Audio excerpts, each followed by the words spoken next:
Hello, everybody, and welcome back to another episode of the Pitch Jam panelist interviews as part of our extra content coming to you during the Pitch Jam weekend of August 15th and 16th. I'm here with Carly Smith, currently the copy editor for Women Write About Comics and a former escapist writer as well. Carly, how are you? I'm good. How are you? I'm super great. It's been a hectic, busy week leading up to Pitch Jam, but we're on track for another good year of this. And so, tell me a little bit about what you kind of are currently up to. I'm most familiar with what you used to write for Escapist, and now you're writing for this Women Write About Comics publication. Tell me a bit about that. Yes. So I'm the copy editor at Women Write About Comics, and when I'm not copy editing for them, I'm usually writing a few articles for them. We do a lot of roundtables where we sort of discuss an idea, and I usually join in on the games related ones. So we did one on Final Fantasy VII, and I think I was in the minority there of being not that excited for the new Final Fantasy VII. We do a lot of fun, sort of like discussion-oriented articles. I've written a review there. There's a lot of cool writing that goes on at Women Write About Comics, and in the past, up until January of this year, I was a freelance news writer at The Escapist, and I also did work like doing game reviews for them. I wrote a few editorials, and I covered events like E3 and Indiecade East and PAX East. Awesome. So, one of the things that I've noticed whenever talking to a freelance writer or someone who's been working as a games journalist for some time is that every person kind of has a at least semi-unique story into how they fell into this career, and because there is, of course, no manual to how to be a games journalist, it's just kind of you do it until it works for a way that's like applicable for you, right? So, tell me a bit about how you got started and what really kind of drew you to this line of work. Yeah, sometimes it just sort of happens accidentally and luckily. I've been sort of writing about games on my own ever since I was in high school, and I was working on the student newspaper for my high school, and my advisor noticed that I liked video games, and she asked me if I'd like to do a column on video games, and that's how I sort of started writing about video games. I haven't even looked back on them because I'm sure they were really terrible articles, so I don't even want to know what I wrote about at this point. And I sort of started working on a blog on my own when I was in college, because then I wasn't really writing about video games in school. I was pursuing a journalism degree. So I was doing a lot of local news. I also did a lot of copy editing there. And once I graduated and I was still on the hunt for a full-time journalism position, which is hard enough when you're not even looking at games, but when you start to look into games journalism, it seems like it's almost impossible to find a full-time position.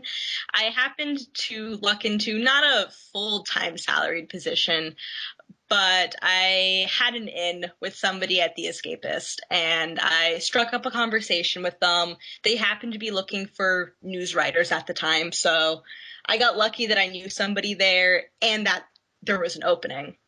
So I had an interview there. It went really well. Things seemed really cool. They offered me a job, and then I started writing news for them 5 days a week. 5 days a week, so like an actual adult job. That's brilliant. Yeah, I usually worked from like 9 a.m. to 3 p.m. each day. So then I'd have a couple hours. Sometimes I was like working on a review or an editorial for them. That I would work on that after 3 o'clock.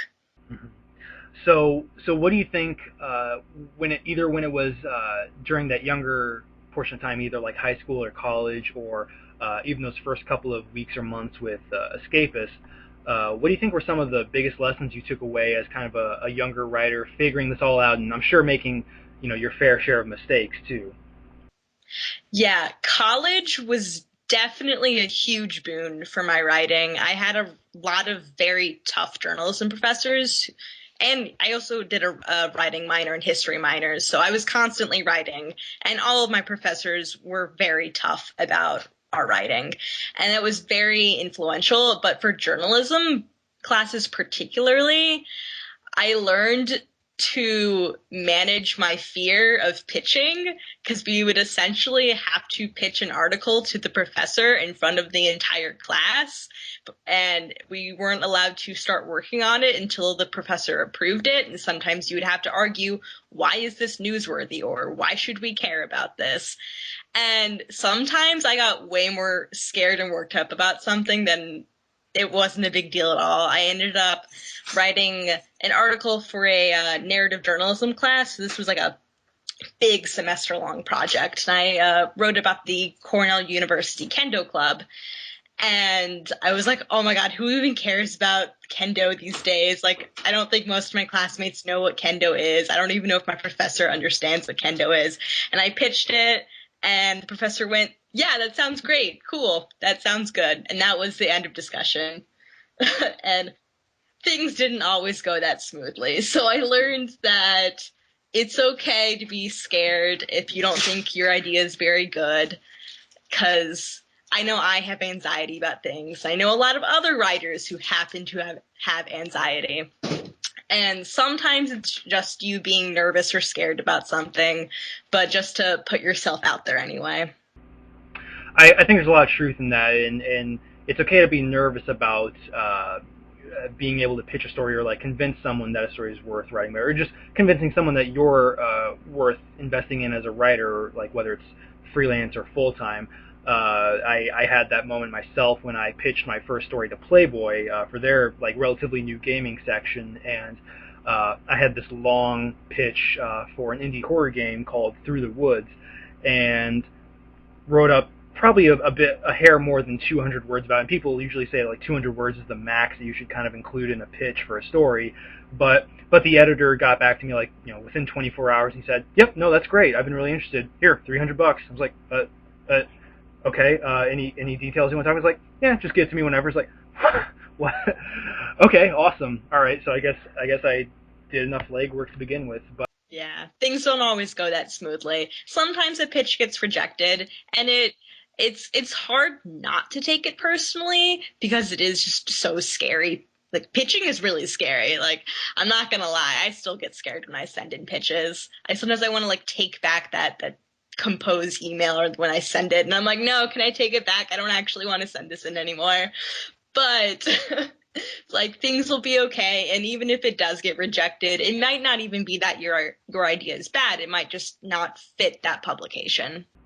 And I think it was interesting that you, at least in your college environment, had a bit of freelance kind of critique system for like you had to convince the professor that it was a story worth investing in. And I know I went to university in Indiana myself, and I know for a fact that there were a few classes that you had to convince a professor that it was a story worth investing in, but not a lot. It wasn't necessarily a standard. So I would encourage, if you're a student, even if it's just high school, but mostly college, that if there's an opportunity to involve yourself in a class where you have to really, really convince someone before you go into a story like that, it actually benefits you hugely because you have a better idea of what your angle is supposed to be, right?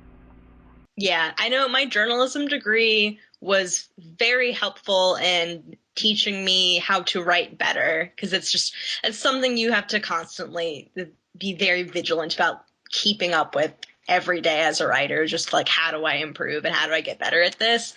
You definitely don't need a journalism degree to be a freelance journalist or writer or a games writer. I would say some kind of environment where you're getting critique for what you're working on definitely helps. So things like Pitch Jam help out a lot. Oh, you're too kind.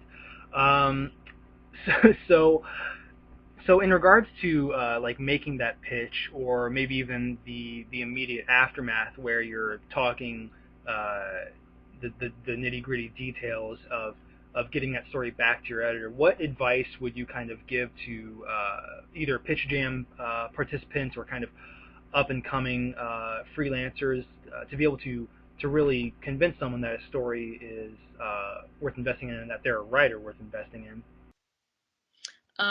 Well, if you're pitching to a specific publication, so this maybe doesn't work 100% for Pitch Jam, but say if I were to pitch something to Polygon, I definitely want to go through their website if I haven't been through it regularly already to check, like, has this already been written about? Because if they already had somebody who wrote something similar, they're not going to take this pitch. Like, it might be a good pitch, but they already wrote about it, so they don't need a second. If you're offering a differing opinion, then that's something that can sometimes get you through. But definitely do your research for the publication, because that will help a lot. That'll help save you from sending in pitches that don't jive with the publication. Like, if a publication mostly does list format articles and you're sending them a very long, in-depth 2,000-word article, they're probably not going to accept it. And you should look elsewhere for maybe a magazine like 5 out of 10 that takes much more longer format articles. So first do your research. As far as the writing goes, I have a tendency to overwrite, and I can't stop it. So I just let it go, and I'll usually write a couple hundred more words than I need to. And then once I have it all on the page or on my word processor, then I'll go through and cut everything that's extraneous. And that'll bring it down. And that's also helpful even once the pitch is submitted and you're writing the article. You always want a rough draft out first. And you do want a rough draft of your pitch. You don't want to send your rough draft pitch into an editor. You want to make sure it sounds great. Yeah, and I think that it's weird where you can find certain perspectives that might be able to give you a leg up in terms of how you approach a story. So, for example, when I write for Playboy, I have to my editor is very strict about our audience is not necessarily only gamers; it's people who have very broad general interests. And I even had to give my story away to like my 60-year-old father, who said, oh, I don't understand this, and this. So it can be helpful having someone kind of slash into a long, messy draft at first. There's no shame in having a long, messy first draft. Yeah, I know my journalism professors always told us that he expected our rough drafts to be crap at first. And that's just how it goes. So so I actually I came on recently with Good Games Writing as their outreach director. And I think one of the most interesting kind of stats I learned was that during Pitch Jam, actually, at least a quarter of our submissions come from female writers. And I think that for possibly for female writers, there can be a lot of fear or trepidation about making a claim for themselves or making just a name for themselves in a field that has been at least presented to be dominated by men. There's obviously many more male game journalists than there are female, and that's not necessarily that definitely is not a good thing. So I'm kind of curious from your perspective, what advice might you give to some of these younger female writers? Not just to make a story pitch or anything, but like general advice in terms of not feeling so trepidatious about coming into a field that they have every right to write about and analyze just as much as anybody else, if that makes sense. Yeah, it's definitely hard being a woman writing about games. It's a little bit weird because definitely all of my classes in school for journalism, there were many more women in class than men. So this is definitely a games journalism thing. I mean, there's problems in journalism in general for where women are working. There are very few women that end up getting promoted in general in journalism. And sports journalism has a problem, and there's a lot going on outside games journalism. But within games journalism, it's definitely important. I found it very important to make connections with other women who write about games. It can be a little bit lonely if you're in a chat room for work doing freelance games writing and you're the only woman in the room. And sometimes guys say things that they think they're just kidding around, but it's actually not cool. But I don't really feel like I'm in a position to call them out on it there.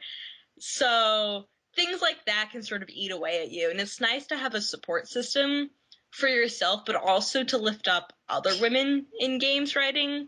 Like, instead of spending all my time getting mad at men in games and games writing and games journalism, I have now been trying to spend more of my energy lifting up the voices of other women in games, whether that's in the games industry or games writing, because a lot of us get talked down on.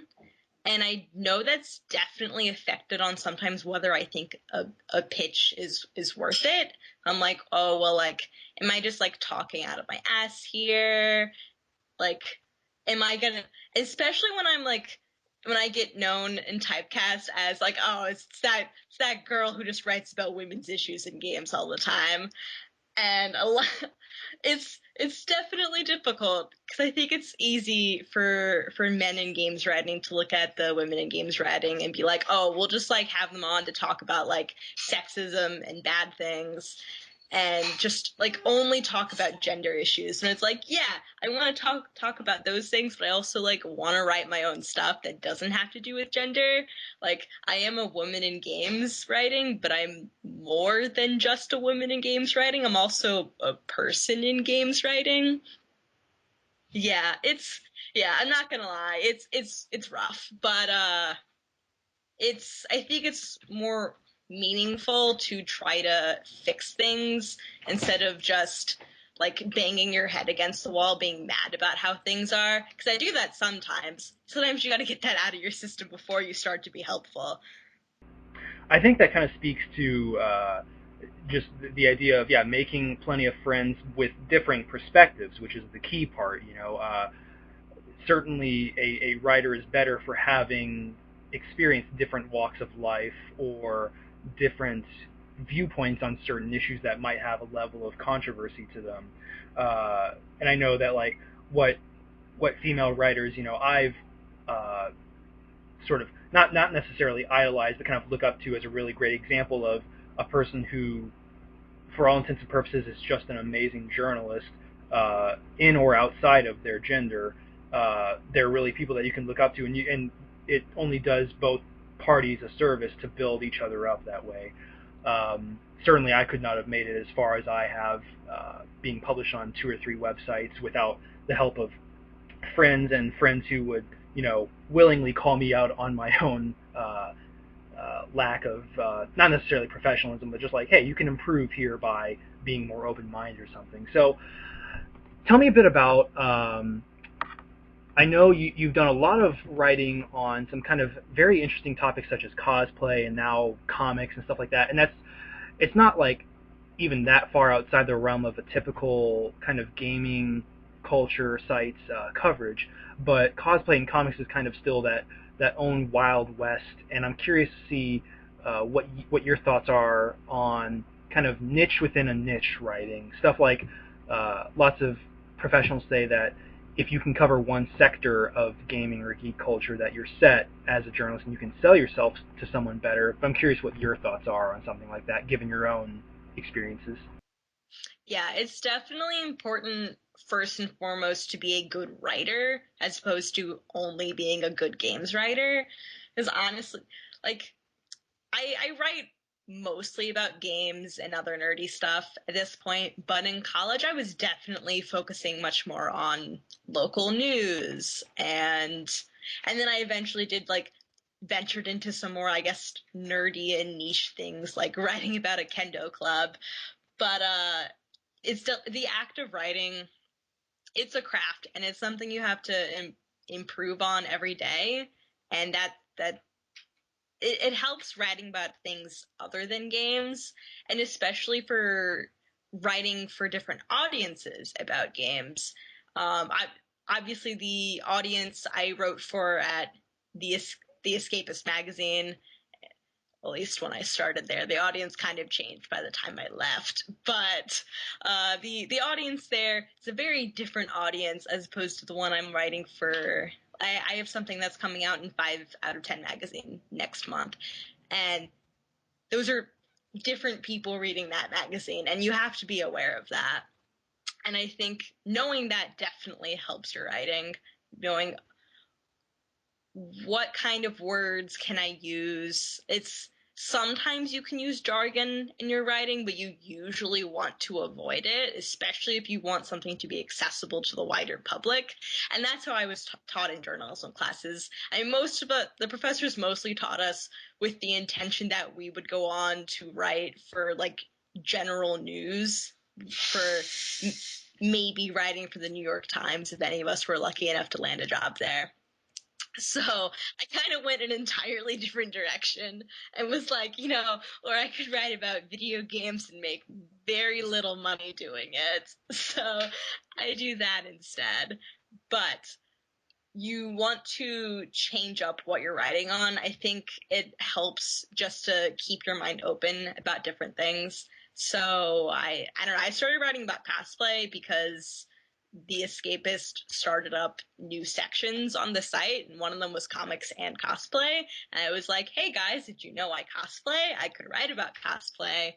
So I sort of fell into that.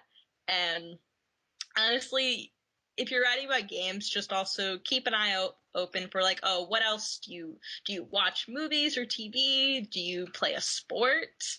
Are you really into cars? Like, there are so many things to write about outside of games. Awesome.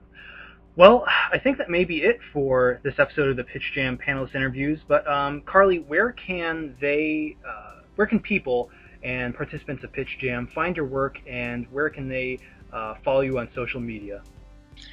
I'm on Twitter at Rose of Battle. If you want to read some of my stuff, it's on womenwriteaboutcomics.com. I mostly copy edit there, so you only see my writing occasionally. Otherwise, I have a little blog along with links to a writing portfolio at carlysmithwriting.blogspot.com. Awesome. All right, folks, that is it for this episode of the Pitch Jam panelist interviews. For our extra content on the week of August 15th and 16th, you can find more at goodgameswriting.com, and you can follow Good Games Writing on Twitter at GoodWritingVG, and you can follow me at Joseph Knoop, JosepHknoop. Thanks so much, guys.